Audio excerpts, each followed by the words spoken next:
They warned us it would end. They said the oceans would climb the streets. They said the forests would vanish into smoke. They said technology would hollow us out until we forgot what being human meant. They were half right, because it's the year 2100, and the world didn't end. It changed violently, painfully, permanently, and yet somehow people survived. Step outside your home.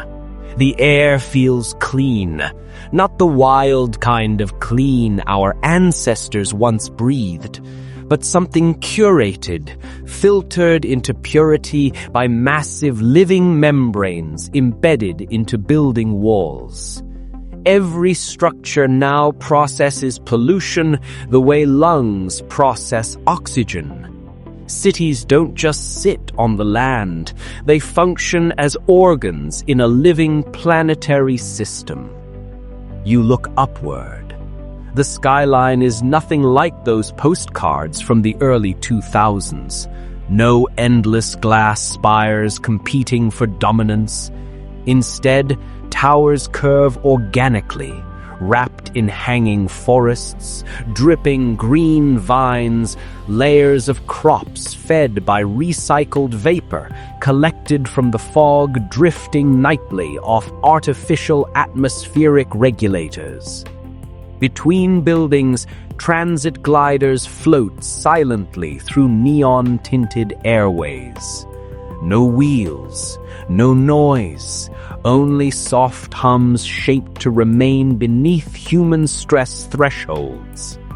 Even sound pollution became a health crisis of the past. Cities stopped fighting nature in the mid-21st century. They began growing with it instead. When storms tore apart coastal infrastructure and heat collapses emptied overheated suburbs, expansion ended. Urban boundaries locked in. Construction turned vertical and inward. Cities became layered ecosystems. Above street level are the living tiers. Solar-diffused skies enabling year-round agriculture terraces, rooftop forests serving as oxygen sanctuaries, elevated pedestrian rings connecting neighborhoods without exposing residents to heat spikes or flooding. Mid-layers pulse with movement. Autonomous transit tubes, drone freight corridors, emergency medical evacuation lanes, energy grids and water pipelines flowing like arteries beneath transparent walkways where people watch their city operate like a living machine. And below that lies the quiet backbone. Massive geothermal generators feeding city energy loops, atmospheric water extractors condensing moisture into reservoirs, waste atomization plants breaking down material into raw molecular feedstock, reused for constant construction and printing. And behind it all, artificial intelligence balances flows. Power demand versus generation, oxygen absorption versus consumption, carbon output versus sequestration, but never makes ultimate choices. Humans kept that role. They learned after one too many algorithmic disasters that efficiency without ethics becomes destruction.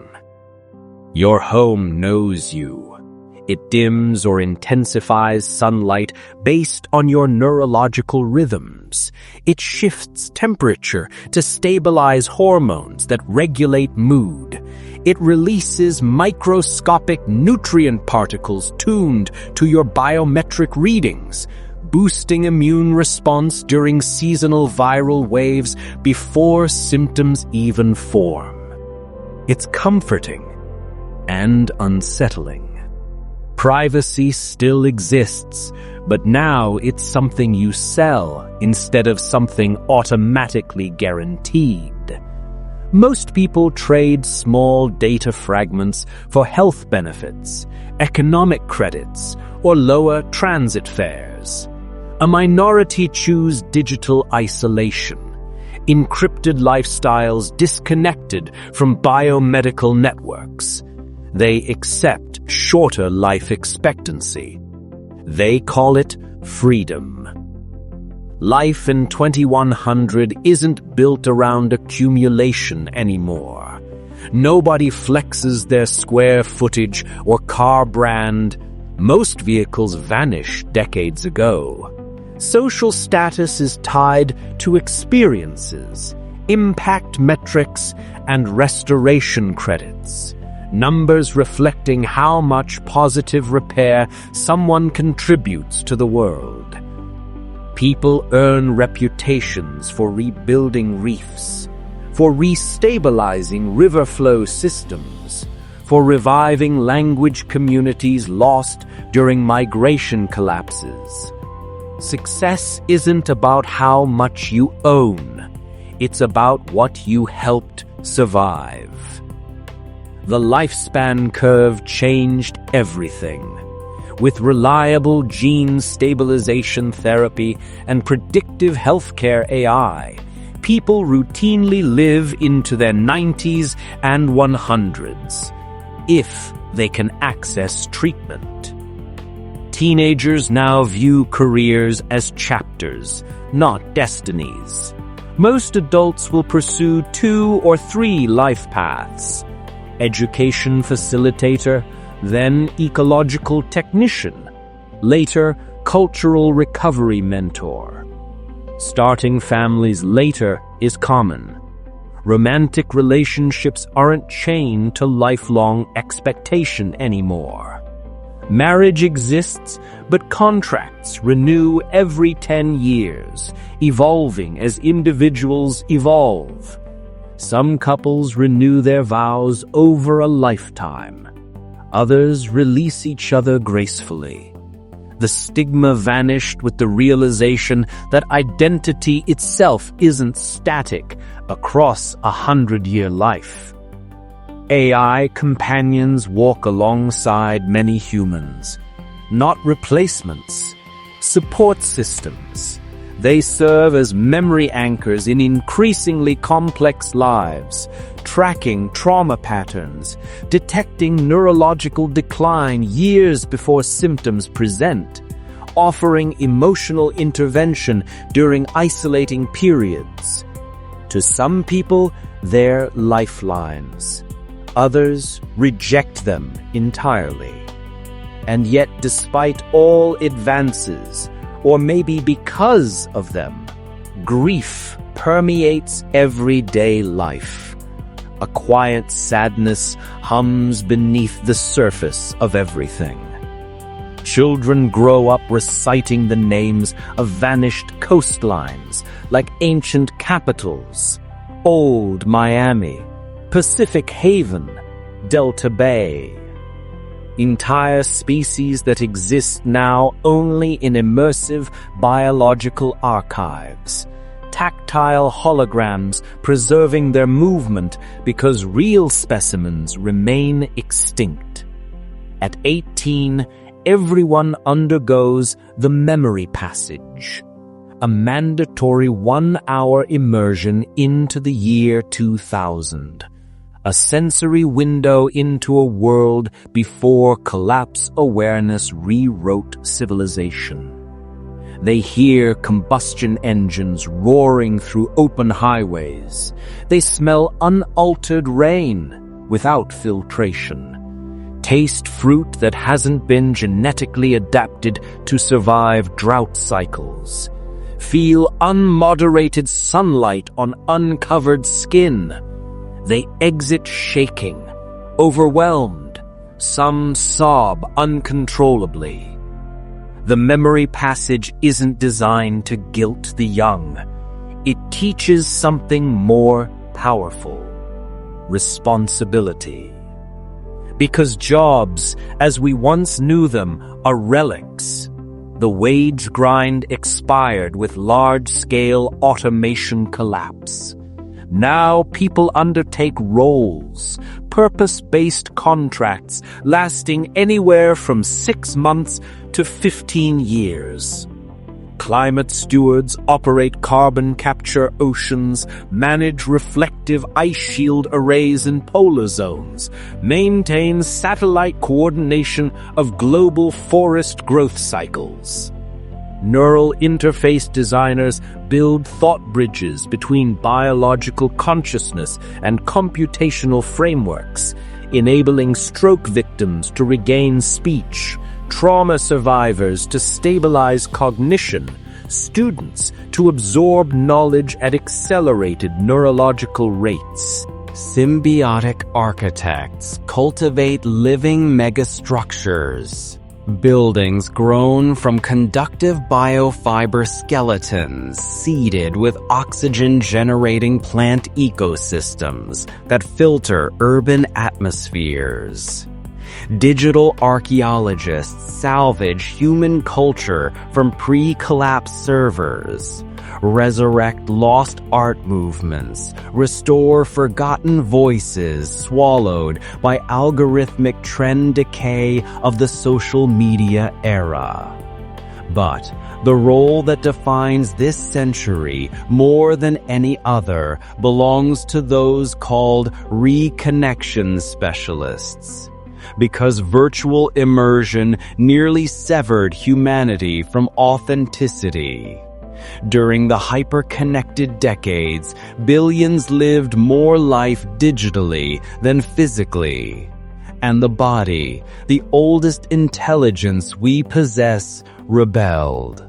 Loneliness surpassed cancer as the largest global health risk. So reconnection specialists guide people back to reality. They escort humans to wilderness preserves, where sunlight hits unfiltered eyes and silence presses inward with unfamiliar intensity. They guide analog weekends inside biodomes, recreating late 20th century towns. No streaming, no instant answers, no uploads. Paper maps, library cards, waiting to know. People cry during these experiences, not because they miss the old tech, but because they realize how much presence they abandoned.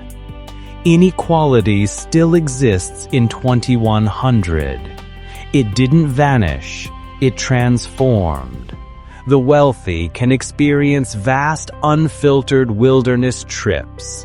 Lower socioeconomic groups rely on contained ecological preserves or immersive approximations. The essential injustice of access remains unresolved. Utopia never arrived, but extinction didn't either. And above the luminous sky corridors of transit traffic, the night still attempts to claim visibility. Climate shields blur stars, so ancient constellations were overlaid digitally into the sky as cultural remembrance, preserving humanity's cosmic navigation heritage. Kids grow up learning to trace Orion, even if the real outline glows only faintly beyond atmospheric refractors.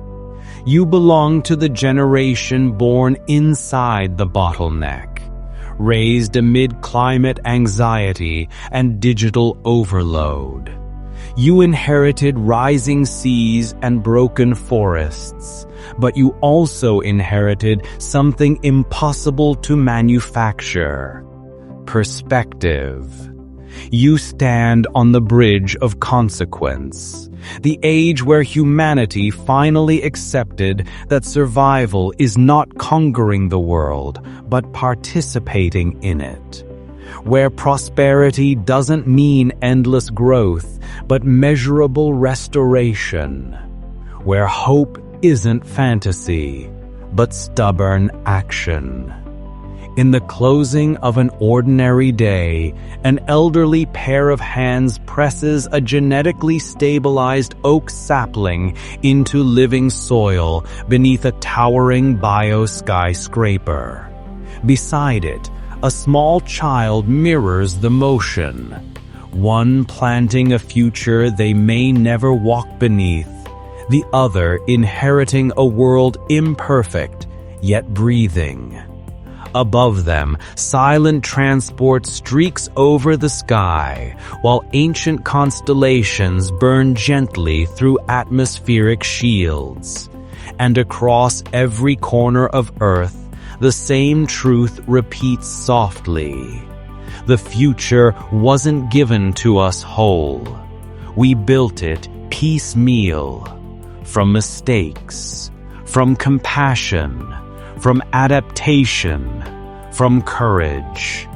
And now, in the year 2100, the world is not asking us what will become. Only one question remains. What will we choose to protect next? So subscribe our channel for more videos.